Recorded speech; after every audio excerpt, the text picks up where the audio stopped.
धड़का हो। सुना जवन सुनर होला लड़का हो अनु खेलाड़ होला बड़का हो।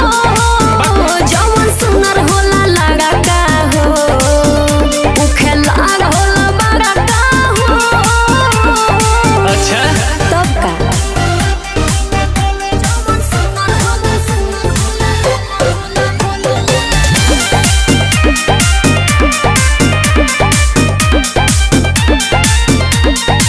बिलवा लगा के टाइम पास करेली सो, रोज नया लइका तलाश करेली सो। देखो ढेर बोल सुनो लइकिन के नाम झूठो हूँ बादा नाम बा लइया के छोड़ई है लइकन के काम बा। देखी मारेली सो आँख या देखावेली सो दांत फीदा होला कुंवारा